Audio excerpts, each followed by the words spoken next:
રાણાવાવ પંથકમાં હત્યાની એક ઘટના સામે આવી છે, જેમાં એક યુવાનના ઘરે પહોંચી કેટલાક શખ્સોએ યુવાનની હત્યા કરી હોવાનું સામે આવ્યું છે, જે મામલે પોલીસે તપાસ હાથ ધરી છે। રાણાવાવ પંથકમાં મોકર ગામના વાડી વિસ્તારમાં આ ઘટના બની છે, જેમાં રાજુ દાના કોડિયાતર નામનો યુવાન આજે બપોરે તેમના ઘરે સૂતો હતો, ત્યારે તેમના કૌટુંબિક 3 જેટલા શખ્સો કુહાડી લાકડી જેવા હથિયાર લઈ ઘરનું બારણું તોડી અંદર સુધી ઘૂસી ગયા હતા અને યુવાન પર હુમલો કરી મોતને ઘાટ ઉતારી દીધો હોવાનું પ્રાથમિક તપાસમાં જાણવા મળે છે। આ હુમલો કોઈ પ્રેમ પ્રકરણના કારણે થયો હોવાનું અને યુવાનીના પરિવારજનોએ જ રાજુની હત્યા કરી હોવાનું પણ આ વિસ્તારમાં ચર્ચાઈ રહ્યું છે। જોકે હાલ તો પોલીસે તેના પરિવારજનોના નિવેદનના આધારે ફરિયાદની તજવીજ હાથ ધરી છે। રાજુ કારાવદરા, ગુજરાત ન્યૂઝ, રાણાવાવ।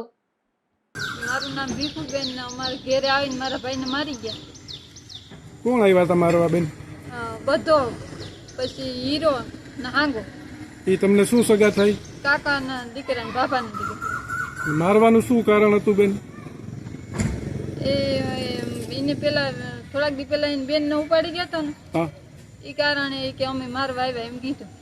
શું હથિયાર લઈને મારવા આવ્યો? કવાડો, પછી પાઇપ, લોઢાનું લાકડી।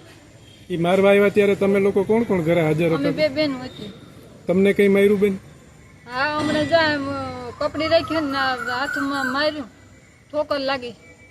તમારા ભાઈને શું હથિયારથી માર્યા હતા? કવાડો, લાકડી ને લોઢાનો પાઇપ। એ તમને કઈ સગા થઈ? હા, શું સગા થઈ?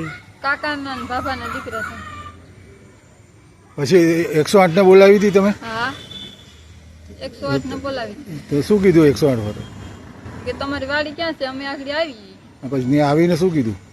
પછી એમ કીધું કે આમાં કઈ છે નહીં। ઘટના સ્થળે જ મરી ગયો તો તમારો ભાઈ? હા, પછી તમે ફરિયાદ લખાવી આજે? હા, આ કેટલા વાગે બન્યું હતું? 12:30 નો ટાઈમ છે।